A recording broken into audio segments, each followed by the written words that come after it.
Hi, this is Kirby. It is April 4th, 2025, and I want to share with you the story of a woman who was once very beautiful and due to a disease became known to the world as the world's ugliest woman. And when I'm done explaining who she is, because I just saw a post, frankly, discussing her, and I thought it was very apropos because we're all on social media. And while in this woman's case, and this woman, by the way, her name is Mary Ann Bevan, and I'll be explaining and describing her story to you.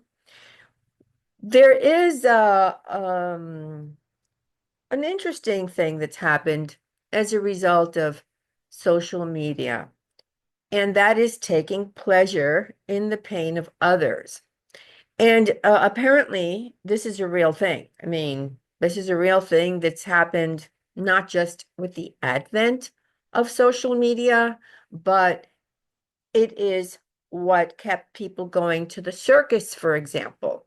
And in this case, in Mary Ann's case, he became a circus freak as a result of um, horrifying medical condition. And as I said, I'm going to share this with you, but I want you to listen to this carefully because it affects all of us. So Mary Ann Bevan, whose maiden name was Webster, was born on December 20th, 1874, and she lived until December 26th, 1933. She was trained to be a nurse, so she was a nurse. And then she developed something called agromegaly. I hope I've pronounced that correctly. And then after this, disfigurement, it's kind of like you develop growths, tumors inside your face, and it distorts your face. She then became part of a circus sideshow and billed as the ugliest woman in the world. So Mary Ann was one of 8 children born into a working class family in East London, and she became a nurse. Now, she married Thomas Bevan in 1902, with whom she had 4 children. He then died suddenly in 1914, leaving her with no income, no ability to take care of her children. Mary Ann started exhibiting these symptoms of this thing that would eventually completely distort her beautiful face kind of soon after she was married, around the age of 32. So the way it showed itself, it was like she began to suffer from abnormal growth and facial distortion, along with severe headaches, and it affected her eyesight. So after the death of her husband in 1914, she no longer had the income to support herself and her 4 children. And not knowing what to do or how to support her children, there was a contest, and it was called the Ugliest Woman contest. Imagine joining that, you know. I mean, we're accustomed to reading, still hearing about beauty contests even to this day. But somehow there was a contest, the Ugliest Woman, and she entered it and she won. In 1920, she was hired by the American showman Samuel Gumpertz to appear in Coney Island's Dreamland sideshow, which is a freak show, where she spent most of the remainder of her life. And she also made appearances for the Ringling Brothers Circus until her death. So in the early 2000s, her image was used by Hallmark Cards on a birthday card in the United Kingdom. And the card made reference to the television dating show Blind Date. However, a complaint was made by a Dutch physician that it was disrespectful to a woman who had in fact become deformed as a result of a disease. And then Hallmark backed away, agreed it was inappropriate, and stopped the distribution of the card. Now, the tale of Mary Ann Bevan is a very, really kind of a very interesting story. And it kind of, uh, and the reason I'm discussing it here is because it does cover a full range of human emotions. So we can feel profound sadness, we as a people, okay? And however, we can also admire her, and most people, frankly, admire her, but there are some who still are very, they look at her in a very shoddy manner. However, she has remarkable bravery. So, bestowed with the unfortunate title of the world's ugliest woman, she transcended this very cruel title, right? Her life the path of her life was marked actually by significant obstacles and very harsh judgments from society. And what it does, it stands as a profound testament to the resilience of the human spirit and the multifaceted concept of beauty. Now, there is,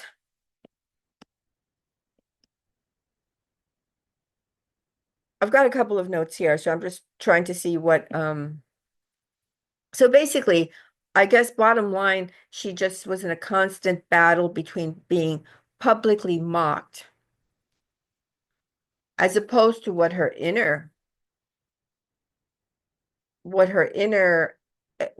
she herself was doing, which is providing a an income to support her children. So there is this kind of unusual balance between being mocked publicly and personal honor. So in the public eye, she was a spectacle. But behind the scenes, she was a doting mother and a woman of incredible fortitude.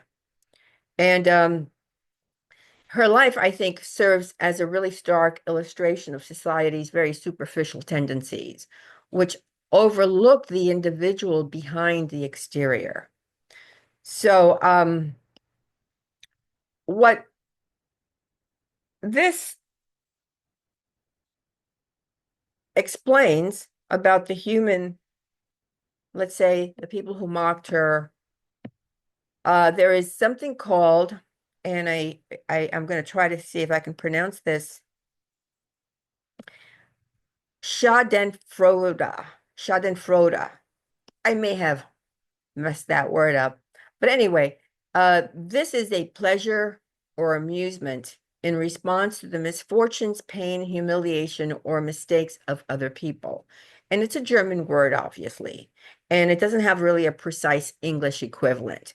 And most people experience this. They tend to have fall into this word when somebody dislikes or feels threatened by a setback. So, for example, a student might secretly delight when his or her biggest classroom competitor fails a test, and a person might take pleasure in their ex-spouse's relationship difficulties. So, what this is when an audience is encouraged to laugh at others' injuries and or humiliations. And we can all sort of recognize the embarrassing nature of a public fall or saying something silly. And sometimes we see that other people make the mistakes that we can make and, also receive joy from uh, what happens to us. However, this is different from deriving sadistic pleasure, which is what I've also seen and quite recently. It's, sadistic pleasure um, is actually someone who plays an active role and enacts substantial misery on another person, while this other thing that has this German word, which I'm going to try to pronounce again, Schadenfreude, is a passive and natural feeling that sets it apart from sadism. However, it's hard for the regular, like for you and I, to distinguish, well, what's the German word and how it's sort of like a normal feeling that, frankly, it's a normal feeling that people should check themselves on, especially on social media, because clearly it causes pain to a person. So that but we should learn to realize that sadistic pleasure is an intentional act of someone intentionally inflicting pain on another person. And I don't think there should be any room there to excuse that behavior. Sadism is sadism. And sadism is actually part of the very dark world we have been exploring, which is often referred to as Satanism. So sadistic creatures, sadistic people are in fact Satanists who derive pleasure and energy from the people that they are attacking. We have witnessed this recently. I don't have to bring up names here. However, I thought I wanted to sort of share with you the horrific experience of this woman, Mary Ann Bevan, who initially started her life very normal and then became quite ill and withstood the laughter and the mocking and the cruel jokes being shown in a circus as the world's ugliest woman. Uh, but in fact, her truth is that she was a remarkably strong woman and she had an incredible sense of honor in trying to sacrifice for the sake of her children. And, she's a powerful example, let's say, of maternal devotion. And her ability to, let's say, persevere in the face of humiliation was truly heroic. Now, we still see that. We see that people are often mocked for something that's very superficial, and they persevere. However, I guess the reason I wanted to bring Mary Ann's example to you today is that we're all adults, and I think we should learn to check ourselves when it comes to jumping on the bandwagon because you want to be part of a laugh.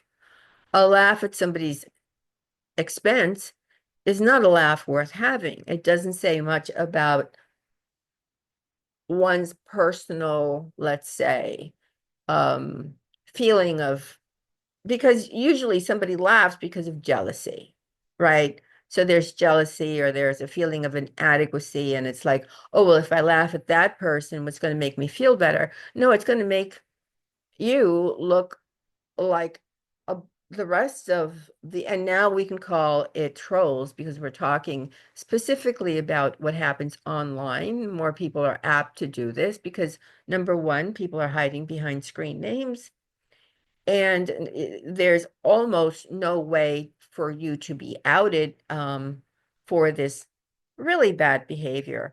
And so I'm curious to hear if you think that Mary Ann Bevan was in fact a hero of her time and a hero to present day for having absorbed and taken the abuse head on in order to keep her family fed and clothed.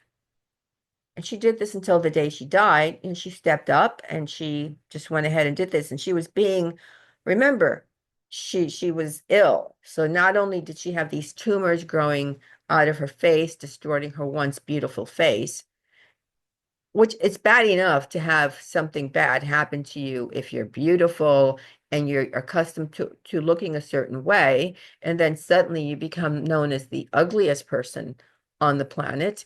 Um, and she had these horrific headaches, and she was always in pain. Do you think she was heroic? Do you think that the public had a right to laugh at her? I mean, they were in fact encouraged to laugh at her. But I'm just curious, what's your take on this story? Does it shed any light on what happens in the world today where we have social media and it's just so easy to sort of mock other people when they suffer a misfortune. I'm really curious to hear your feedback. Well, guys, I hope you have a good day. It is Friday. Yeah, it is Friday. And I guess we will talk soon. All right, guys, bye.